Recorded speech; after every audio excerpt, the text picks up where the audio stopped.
평양에 있는 유일한 교회인 그 봉수대 교회 건축을 위해서 평양을 방문했을 때 늘 북한 보위부원들이 두 사람이 늘 옆에 따라다녔습니다. 왜 둘이 따라다니는고 하면 저를 감시하는 것이기도 하지만 서로를 감시하기 때문입니다. 보위부원들이 둘이 옆에 있을 때는 아무 말도 안 하고 있다가요, 한 사람이나 화장실 갔다 오게 하고 화장실 가고 혼자 있을 때는 금방 물어봅니다. 목사님, 동부이천에 사시죠? 맞아. 네, 아파트 값이 동부이천이 비싸다면서요? 얼마예요? 그리고 애들 과외 시킨다는데 과외비는 얼마인데 그게 정말 그렇게 많이 주고 과외를 시켜요? 아이고, 우리는 과외 안 해도 되는데. 뭐 이렇게 개인적인 얘기를 물어보고 있다가요, 저쪽에 사람이 오면 딱 하고 입을 다뭅니다. 이것이 공산주의입니다. 그 이유는 믿지 못하기 때문에 어떤 말을 해놓고도 어떤 걸 지시해놓고도 또 뒤에 감시자를 붙이고 그 뒤에 감시자 후에 또 감시자를 붙이지요. 서로 믿지 못하기 때문에 그렇습니다. 사실은 마누라도 못 믿고 자식도 못 믿는다고 하지요. 서로 못 믿습니다. 그래서 발전도 없고 행복하지도 않고 결국 믿지 못하기 때문에 망해가는 것입니다. 프란시스 후쿠야마라고 하는 분이 쓴 트러스트라고 하는 책에 보면 아주 간단하게 이렇게 얘기합니다. 한 국가의 복지, 한 국가의 경쟁력은 그 국가가, 그 사회가 가지고 있는 신뢰의 수준에서 결정된다는 것이지요. 문화 속에, 그 사회 속에 깊이 뿌리 박힌 믿음, 신뢰가 있어야 사회가 발전하고 그리고 행복하다는 거지요. 선진국이란 국민소득이 많고 적음을 넘어서서 서로를 약속하고 얼마나 믿을 수 있느냐, 이것이 선진국의 지표입니다. 심지어 과학자 아인슈타인은 과학도 믿음에 근거된다고 얘기하죠. E = MC 자승을 믿을 수 있어야 로켓을 쏘아 올릴 수 있는 거예요. 개인의 행복도 가정의 안정도 믿음에 기초합니다. 내 아들을, 내 자식을, 그리고 내 남편을, 내 아내를 믿을 수 있어야 합니다. 그래서 중요한 것은 우리는 그 사람의 능력을 많이 봅니다.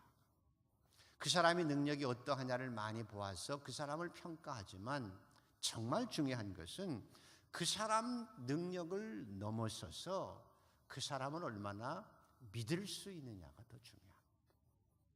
그 사람의 능력보다도 얼마나 그 사람을 믿을 수 있느냐, 이것이 사실은 더 중요합니다. 그래서 성숙해진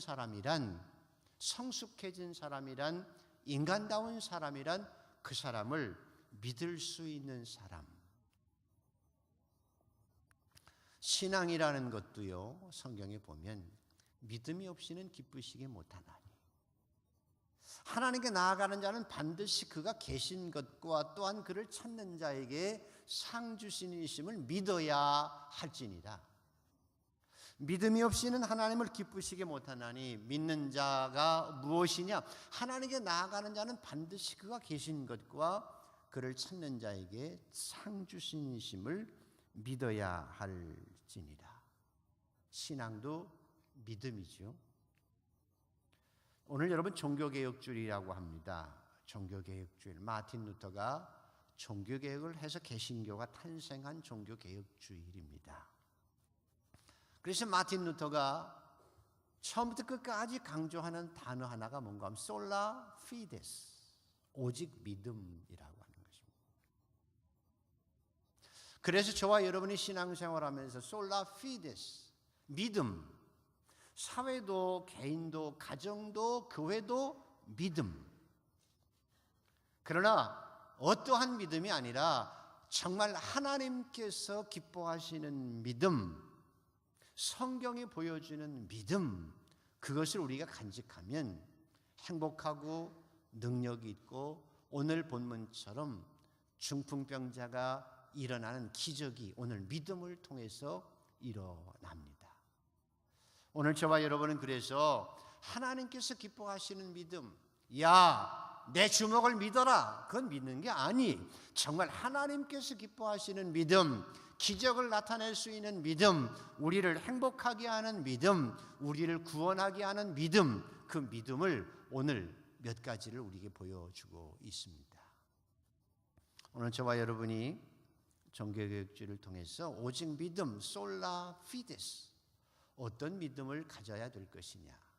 자, 첫 번째, 무엇이 믿음이냐라는 거죠. 자, 첫 번째, 오늘 본문을 다시 한번 읽어보겠습니다. 1절에서 우선 3절까지를 같이 읽습니다. 1절에서 3절 같이 읽습니다. 시작. 수일 후에 예수께서 다시 가버나움에 들어가시니 집에 계시다는 소문이 들린지라 많은 사람이 모여서 문 앞까지도 들어설 자리가 없게 되었는데 예수께서 그들에게 도를 말씀하시더니 사람들이 한 중풍병자를 네 사람에게 메워 가지고 예수께로 올세. 여기서 하나님께서 우리에게 원하시는 믿음,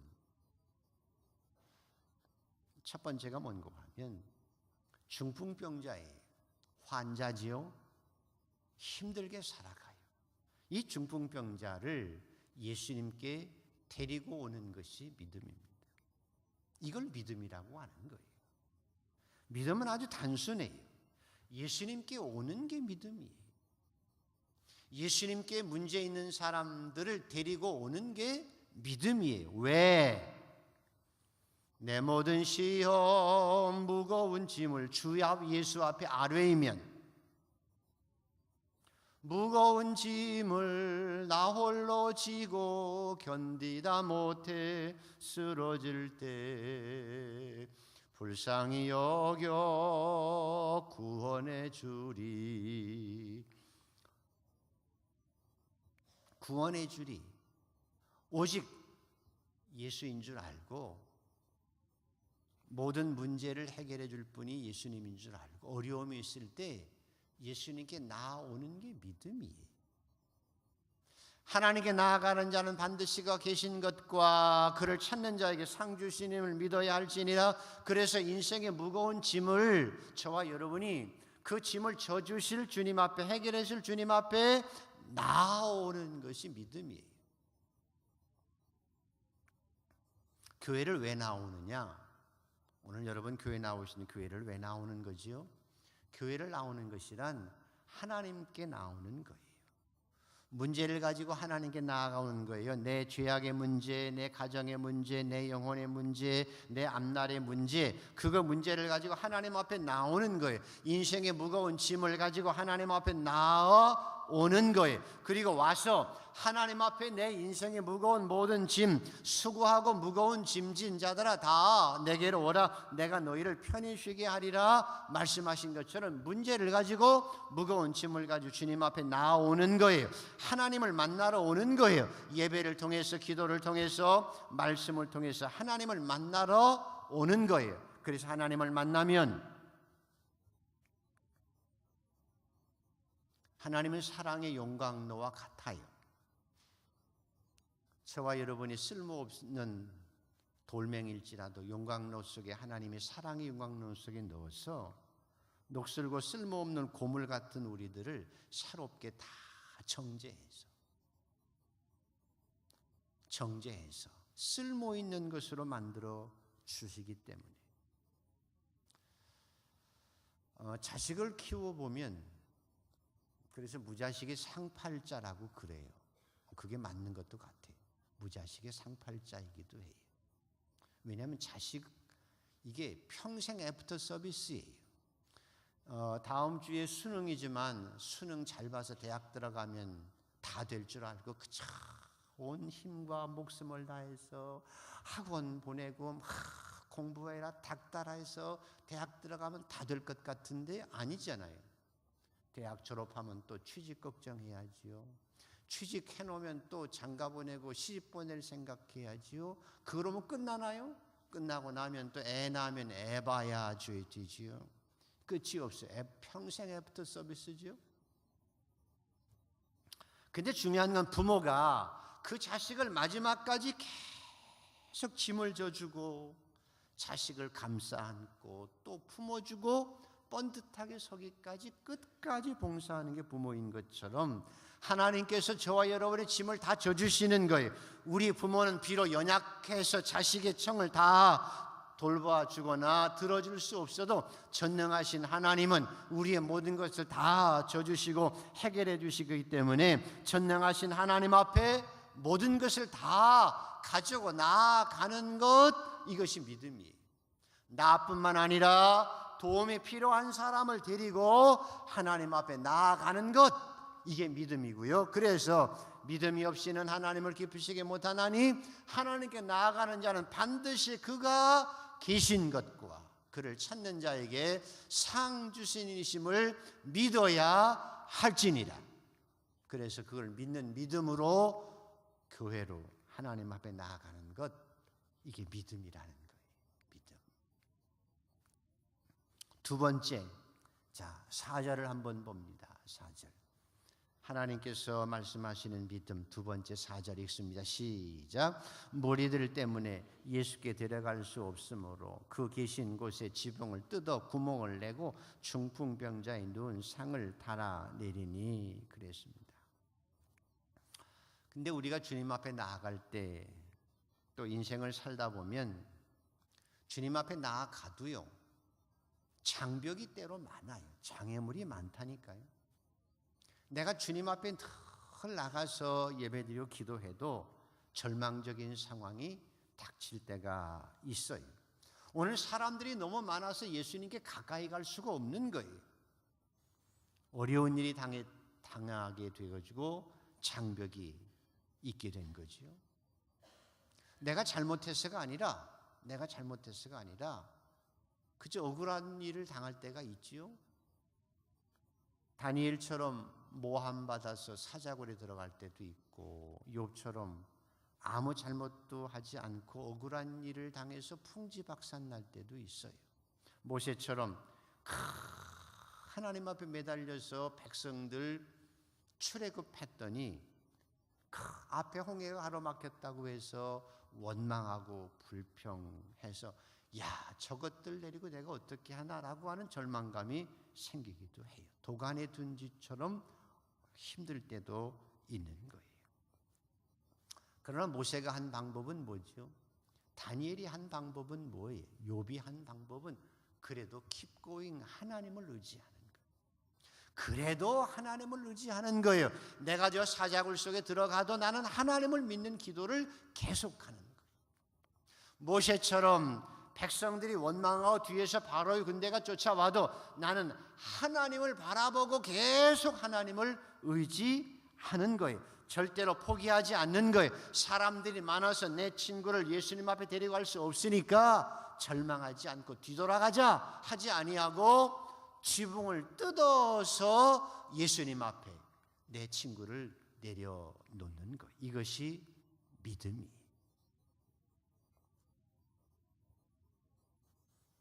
저와 여러분의 삶도 사업이나 가정이나 어려움이 많아요.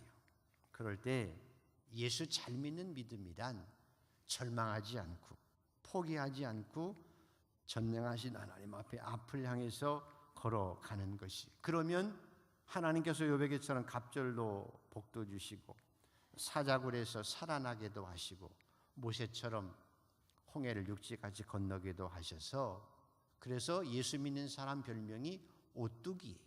넘어지면 또 일어나고 넘어지면 또 일어나고. 그래서 몇 번이나 넘어지면 몇 번이나 일어날까요? 99번 넘어져도 몇 번째 일어나면 되죠? 100번째 일어나면 되는 거예요. 이게 믿음이에요. 왜? 하나님을 믿는 자는, 하나님께 나아가는 자는 그가 전능하신 하나님이 계신 것과 또한 그를 찾는 자에게 마지막까지 합력의 선을 이루시는 가장 좋은 것을 주시는 아버지임을 믿기 때문입니다. 자, 세 번째. 하나님 앞에 나아가고 중간에 포기하지 아니하고 계속 하나님 앞에 나아가서 이제 자 4절에서 5절을 한번 같이 읽습니다. 4절 5절입니다. 무리들 때문에 예수께 데려갈 수 없으므로 그 계신 곳에 지붕을 뜯어 구멍을 내고 중풍병자가 누운 상을 달아내리니 예수께서 그들의 믿음을 보시고 중풍병자에게 이르시되 작은 자야 내 죄사함을 받았느니라. 절망하지 않고 주님에게 오는 그 믿음을 보시고 하신 말씀이 내 죄사함을 받았느니라. 이게 믿음의 축복입니다. 우리나라 사람들 저번에도 말씀드렸지만 사망하는 3대 질병 암이죠. 암. 그 다음에 뇌혈관 질환이라고 그러죠. 심장 질환. 요 3대 질환이라고 그래요. 암, 뇌질환, 뇌혈관 질환, 심장 질환이라고 그러는데요. 통계를 보니까 한 50%, 2명 중에 1명이 이 병으로 죽어요.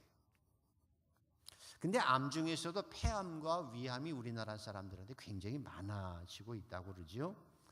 근데 분석해 보면 그 이유가 뭘까? 폐암과 위암이 가장 많은 이유가 뭘까요? 뭘 것 같습니까?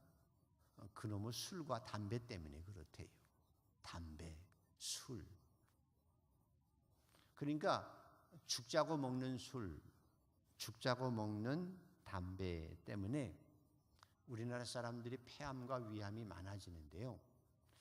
그래서 술만 안 먹고 담배만 안 펴도요, 의학자들 통계낸 바에 의하면 담배 안 피우면 7년, 술 취하고 살아가지 않으면 6년을 더 살 수 있대요. 그래서 예수 믿는 사람, 담배도 안 피우고 술도 먹지 않는 예수 믿는 사람 때문에 우리나라 평균 수명이 늘어나는 거예요. 우리 사랑하는 성도들은 주님이 오실 때까지, 여러분이 주님이 부르실 때까지 이렇게 성전에 나와서 건강하게 예배드리다가 하나님의 부르심을 받게 되기를 축복합니다. 근데 중요한 건 술 먹고 담배 피는 것 때문에 몸을 상하는 거예요. 왜? 그것이 쌓여가서. 죄의 값은 사망이. 죄 때문에 우리가 죽는 거예요. 그래서 하나님께 나아가는 자에게 주님께서 처음 하시는 말씀이 중풍병자에게 너 중풍병자야 나아라 라고 하지 아니하고 내 죄사함을 받았느니라 라고 말씀하세요. 왜 내 죄사함을 받았느니라 라고 말씀하셨을까? 그 이유는 이스라엘 사람들은 병이 죄 때문에 온다고 생각했어요. 그래서 성경에 죄를 지으면 질병이 왔거든요. 그래서 이 중풍병자도 자기가 지금 이렇게 고통받는 것이 자기 죄 때문이라고 생각해서 주님을 만나서 하나님 속으로 내가 죄를 져서 이렇게 됐습니다라고 회개하는 거예요. 그래서 주님이 그 속 마음을 딱 아시고 먼저 죄 용서가 중요하잖아요. 죄책감이 없어지는 게 더 중요하죠. 그래서 내 죄사함을 받았느니라. 그 회개를 받아주신 거예요. 오늘도 사랑하는 성도 여러분, 우리가 하나님 앞에 나와서 가장 큰 축복은 저와 여러분이 회개할 때 그 죄를 주님이 용서하시는 것입니다. 오늘도 여러분의 죄악을 주님 앞에 내놓고 회개하고 그 허물과 죄악을 용서받는 기쁨으로 세상에 나아가서 담대하게 살아가는 성도들 되기를 축복합니다. 가늠하다 현장에 잡힌 여인에게 돌에 맞아 죽기 전에 죄 없는 자가 먼저 돌로 치라. 그리고 말씀하시고 나도 너를 정죄하지 아니하노니 그때 이 여인이 감사합니다 라고 했어요. 당신이 뭔데 내 죄를 사해 라고 하지 아니하고 감사합니다. 그래서 더 이상은 죄를 짓지 말라고 용서하신 것이죠. 이걸 신학적인 용어로 paradoxical acceptance라고 얘기합니다.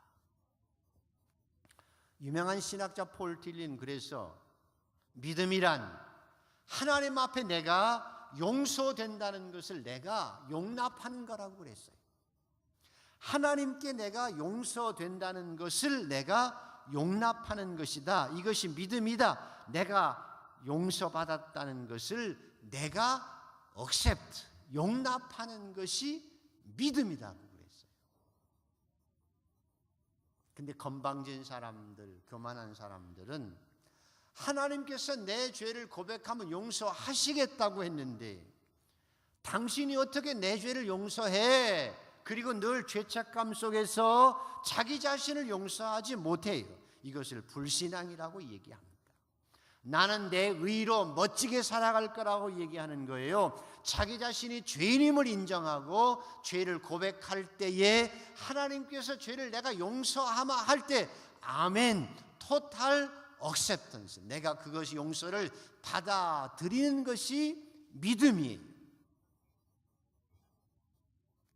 그래서 내 의로, 내 잘남으로 내가 의로워지는 것이 아니라는 거지요. 이건 자만이고 교만이라는 것입니다. 이런 사람들은 자기도 그렇게 생각하고 남도 자기 기준으로 판단해서 비난하고 비판합니다. 심지어 자기가 하나님이 되고자 하는 것이죠. 교만이고 구제할 길이 없는 불신앙이고 비극입니다.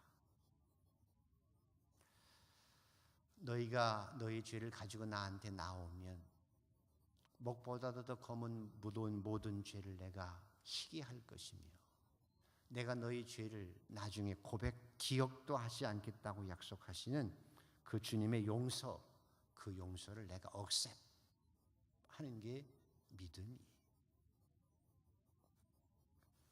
내 죄사함을 받았느니라. 내 죄사함을 받았느니라. 이 환자가 누워서 아멘. 그리고 나서 내 죄사함을 받았느니라 하시고 나서 이제 내 침상을 들고 일어나 걸어가라 했을 때 그가 걸어갈 수 있었던 것입니다. 오늘도 사랑하는 성도 여러분, 우리의 문제는 죄의 문제지요. 오늘도 주님 앞에 나아가 나의 죄를 성령의 밝은 빛 앞에 다 내어놓고 회개하고 주님이 내가 내 죄를 사한다고 말씀하실 때 아멘 응답하고 그것을 영접함으로 믿음으로 용서받는 이 기쁨과 감격을 가지고 이 땅을 새롭게 살아가는 성도들 되기를 주의 이름으로 축원합니다. 오늘 믿음의 결론이 그래서 여기에 있습니다. 자, 다시 한번 읽습니다. 5절에서부터 이제 마지막까지를 읽어보셔야 합니다. 자, 같이 읽습니다. 예수께서 그들의 믿음을 보시고 중풍병자에게 이르시되 작은 자야 내 죄사함을 받았느니라 하시니 어떤 서기관들이 거기 앉아서 마음에 생각하기를 이 사람이 어찌 이렇게 말하는가 신성모독이로다. 오직 하나님 한 분 외에는 누가 능히 죄를 사하겠느냐. 그들이 속으로 이렇게 생각하는 줄을 예수께서 곧 중심에 아시고 이르시되 어찌하여 이것을 마음에 생각하느냐. 중풍병자에게 내 죄사함을 받았느니라 하는 말과 일어나 내 상을 가지고 걸어가라 하는 말 중에서 어느 것이 쉽겠느냐. 그러나 인자가 땅에서 죄를 사하는 권세가 있는 줄을 너희로 알게 하려 하노라 하시고 중풍병자에게 말씀하시되 내가 내게 이르노니 일어나 내 상을 가지고 집으로 가라 하시니 그가 일어나 곧 상을 가지고 모든 사람 앞에서 나아가거늘 그들이 다 놀라 하나님께 영광을 돌리며 이르되 우리가 이런 일을 도무지 보지 못하였다 하니라. 아멘.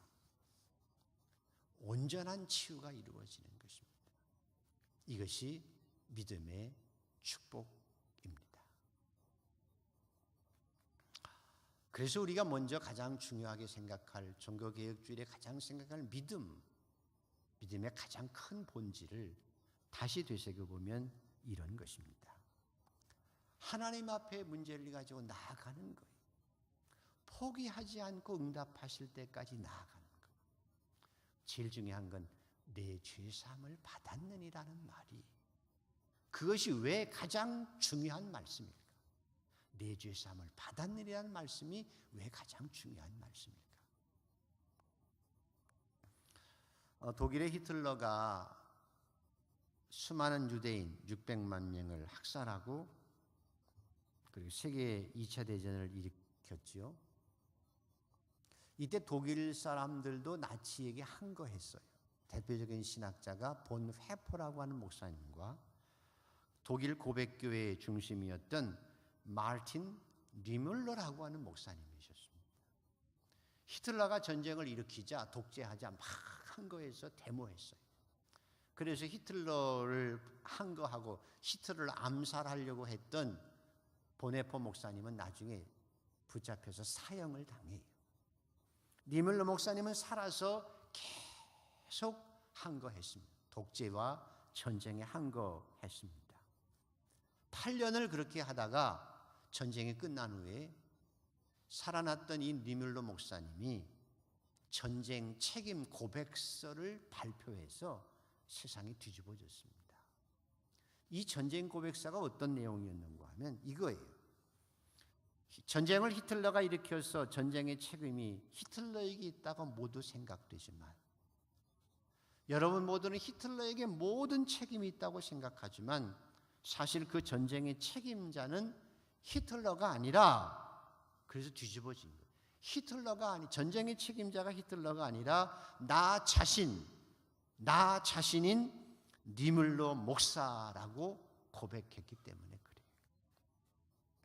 왜 내가 전쟁 책임자냐? 히틀러가 아니고 내가 왜 전쟁의 책임자냐? 이렇게 설명합니다. 그가 히틀러에게 항거해서 데모할 때 목사님이 저녁에 기도하며 자는데 이상한 꿈을 꾸었는데 똑같은 꿈을 7번이나 꾸었습니다. 그 꿈은 어떤 장면인가 하면 하나님의 심판대 앞에 사람들이 다 서서 심판을 받는 장면입니다. 그래서 묻습니다. 너는 왜 세상에 있을 때 예수 그리스도를 믿지 않았는가? 너는 왜 세상에 있을 때 복음을 받아들이지 않았는가를 계속 심판대 앞에서 묻는 거예요. 너는 왜 세상에 있을 때 예수 그리스도를 믿지 않았는가? 너는 왜 세상에 있을 때 복음을 받아들이지 않았는가? 라고 묻는 질문이에요. 계속되는 질문이에요. 근데 어떤 사람이 크게 소리치는 거예요. 내가 예수 그리스도를 믿지 않았던 이유는 누구도 나에게 예수 그리스도의 복음을 전해준 사람이 없었기 때문입니다. 라고 큰 소리로 얘기하는 거예요. 누구도 나에게 복음을 전해준 사람이 없었습니다. 라고 대답했어요.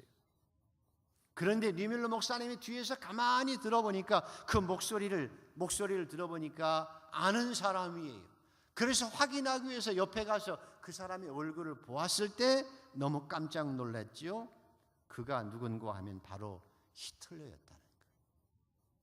히틀러가 하나님 앞에 상변하는 거예요. 누구도 나에게 예수 그리스도의 복음을 전해준 사람이 없어서 내가 예수 그리스도의 복음을 알지 못했고 받아들이지 못했다고 항변하고 있는 거예요. 그래서 그가 니물러 목사님이 7번 똑같은 반복된 꿈을 꾸면서 내가 나치 히틀러와 투쟁하다가 감옥에 갇히기도 하고 고문도 당했지만 정작 히틀러에게는 생명의 복음을 전하지 않았구나. 만약에 그에게 내가 복음을 전했다고 하면, 투쟁하면서 그에게 복음을 전했다고 하면 그가 돌이켰을 것이고 600만이 학살당하는 비극은 이 땅에 없었을 터인데, 그가 미치광이가 되어서 그 짓을 하지 않았을 터인데, 이제 와서 생각해보니 모든 것이 내 잘못입니다. 전쟁의 책임이 복음을 전하지 못한 목사인 저에게 있습니다. 라고 고백했어요.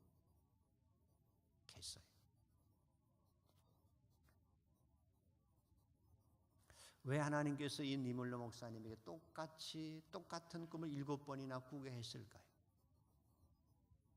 목사님에게 정말 바랬던 것이 무엇일까요? 히틀러와의 정치 투쟁보다 중요한 것은 그 영혼을 구원하는 복음을 전하는 일이 하나님이 원하시는 것이고 그것을 받아들이는 것이 믿음이에요.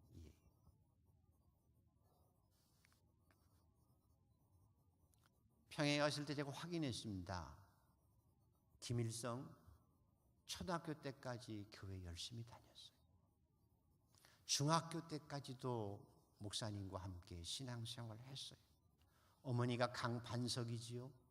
그 외할아버지가 장로님이에요. 김형직 자기 아버지가 그 유명한 숭실학교 출신, 기독교 학교 출신이에요.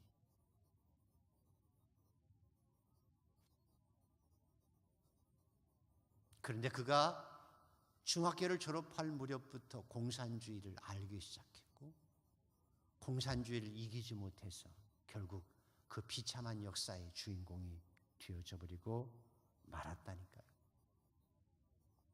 김일성이가 중학교 때까지 교회를 다니면서 같은 동급생들 성가대 지휘까지 했다는 것.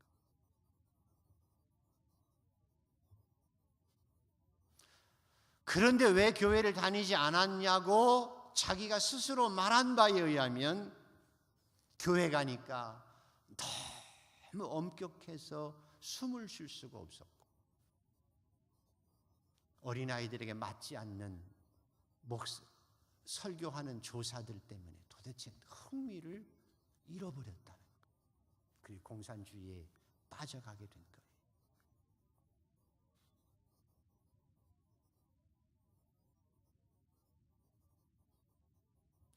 목사인 제가 해야 할 일이 뭘까요? 무슨 큰 일을 계획해서 해야 할까요? 성경에 사도행전이 있는 것처럼 목사인 제가 할 일은 기도하는 일과 말씀 전하는 일과 복음 전하는 일이겠죠. 교회가 존재하는 이유가 무엇일까요? 우리가 서로 모여서 먹고 마시는 일이 아니지요. 교회 건물을 크게 짓는 것도 아닐 거예요. 우리가 큰 일을 한다고 내세우는 것도 아닐 거예요. 그것도 해야 되지만 가장 중요한 것은 니물러 목사님이 7번의 꿈을 통해서 말씀하신 것처럼 생명의 복음을 전하는 것이지요. 천하보다도 귀한 영혼을 구원하는 일일 것입니다. 하나님은 천지를 말씀으로 창조했어요. 저와 여러분이 일을 해야 얼마나 더 많은 일을 하게 될까요? 그보다 더 중요한 것은 천하보다 한 영혼이 소중하기 때문에 우리가 한 영혼을 구원하고 그 영혼을 세워가는 일이 가장 소중한 일이며 그 일을 해야 하는 거지요. 예수님께서 아주 끔찍한 말씀을 하셨죠. 너희가 한 영혼을 실족케 하면, 네가 한 영혼을 실족케 하면, 네가 무슨 큰 일을 했을지라도 네가 한 영혼을 실족케 하면 너는 연자맷돌을 메고 깊은 바닷속에 빠지는 것이 낫다고 하신 것은 한 영혼이 그만큼 소중하고 한 사람 한 사람을 세워가는 것이 천하보다도 귀한 일이라고 말씀하시는 것입니다. 그러면 저와 여러분이 믿음으로 구원받은 것처럼 성도의 믿음, 가장 귀한 믿음은 큰 업적도 남기는 일도 해야 되고 헌금도 해야 되고 봉사도 해야 되지만 가장 큰 봉사는 내가 온 것은 양으로 생명을 얻게 하고 더 풍성케 하러 왔다고 하는 말씀처럼 생명을 얻게 하는 일, 그 영혼이 구원받게 하는 일입니다. 왜냐하면 저와 여러분의 인생이 나그네잖아요. 벌써 가을 됐지요. 단풍 들기 시작해. 조금 있으면 눈 내려요. 그리고 조금 있으면 또 새싹 돋아요.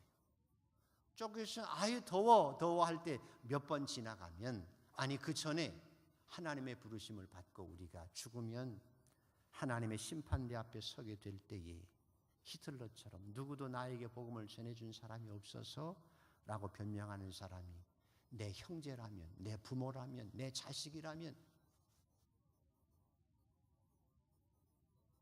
하나님의 세상을 이처럼 사랑하사 독생자를 주셨으니 저를 믿는 자마다 멸망치 않고 영생을 얻게 하려 하심이라 절대 명제입니다.